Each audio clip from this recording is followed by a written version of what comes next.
I actually just call myself a humble tech support here because this is actually,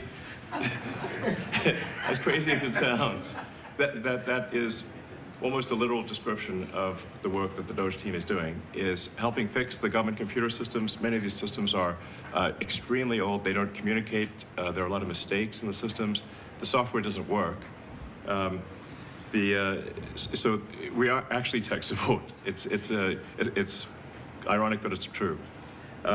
The overall goal here with the Doge team is to help address the enormous deficit. We simply cannot sustain as a country $2 trillion deficits. The interest rates, just the interest on the national debt, now exceeds the Defense Department spending. We spend a lot on the Defense Department, but we're spending like over $1 trillion on interest. If this continues, the country will become de facto bankrupt. It's not an optional thing, it is an essential thing. That's the reason I'm here. And taking a lot of flack, and getting a lot of death threats, by the way. I mean, I'd like to stack them up, you know. But if we don't do this, America will go bankrupt. That's why it has to be done. And I'm confident at this point, knock on wood, you know, knock on my wooden head, there's a lot of wood up there, that we can actually find $1 trillion in savings. That would be roughly 15% of the $7 trillion budget. And obviously that can only be done with the support of everyone in this room. And I'd like to thank everyone for your support. Thank you very much. This can only be done with your support.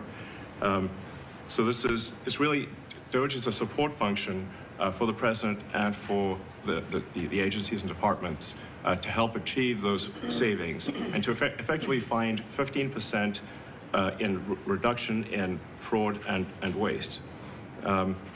And we bring the receipts. So people say, like, well, is this real? Just go to doge.gov. We line item by line item, we specify each item. So, and I should say, we will make mistakes. We won't be perfect, but when we make a mistake, we'll fix it very quickly. So for example, with USAID, one of the things we accidentally canceled very briefly was Ebola, Ebola prevention. I think we all want Ebola prevention. So we restored the Ebola prevention immediately, and there was no interruption.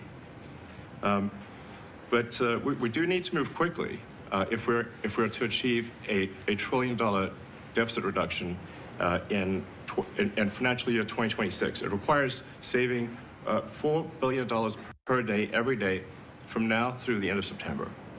But we can do it, and we